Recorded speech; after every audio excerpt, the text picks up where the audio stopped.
Okay, today we have a 2021 Lexus RX350. I'm going to show you how to replace the engine air filter.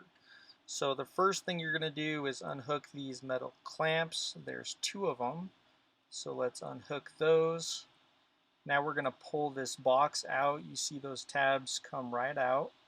Then you can lift the box up and expose the engine air filter. From there, we just remove the engine air filter by pulling it out. We can give it a visual inspection to see if there's anything wrong with it. This one looks pretty good, so we're probably going to keep it. If it's good, we're just going to put it back in there. And to do that, you just lift this little plastic top up, slide it in there, and make sure that it sits flush. We're going to check both sides of it.